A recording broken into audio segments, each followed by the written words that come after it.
Welcome back to the Tech Radar for Parents, brought to you by Nicholas D. West Tech, LLC. I'm your host, Weston, providing data-driven analysis at the intersection of technology, education, and family safety.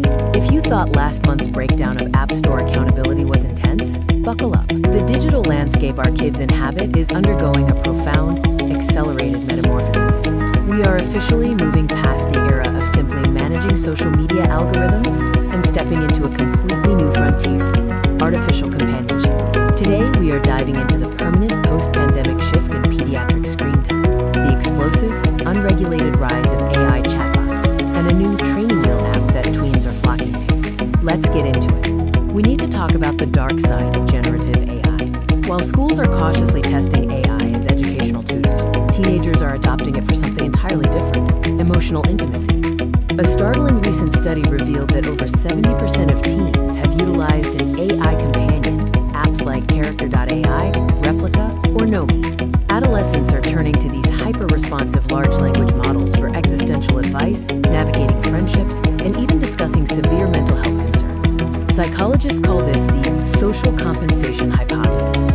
Lonely or anxious youth are using digital entities to compensate for a lack of real-world relationships. But here is the danger.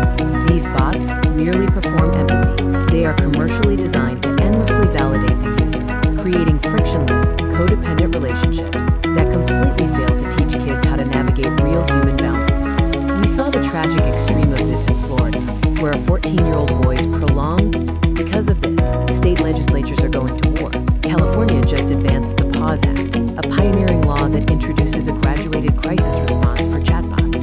If an AI detects suicidal ideation, it is now legally mandated to initiate a crisis interruption pause, completely suspending the bot's outputs until a human moderator reviews the transcript. States are no longer waiting for the federal government to protect our kids from unregulated AI. As states aggressively regulate, and as schools, like those right here in Mobile County, continue to enforce strict physical cell phone bans, a new generation of apps is emerging.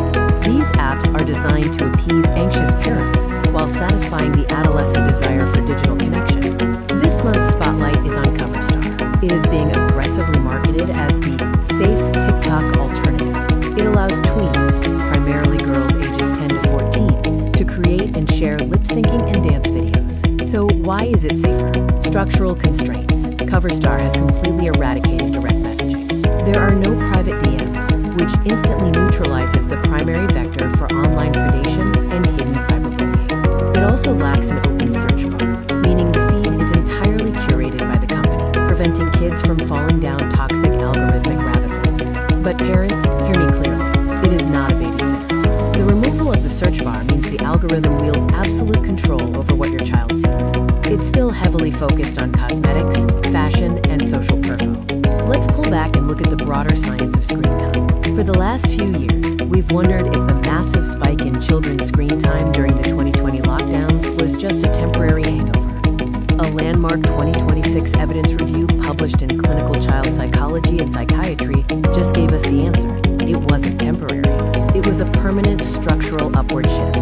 Researchers confirmed a ubiquitous surge in smartphone, tablet, and computer use that has sustained well beyond the pandemic. Furthermore, the Department of Health and Human Services just issued a stark advisory, noting that by adolescence, children are easily exceeding 4 hours of screen time daily. This directly feeds the, quote, displacement hypothesis. The glowing pixels themselves aren't inherently toxic. The harm comes because excessive screen time physically displaces vital developmental activities, specifically unstructured physical play, face-to-face social friction, and deep sleep. The HHS report explicitly linked.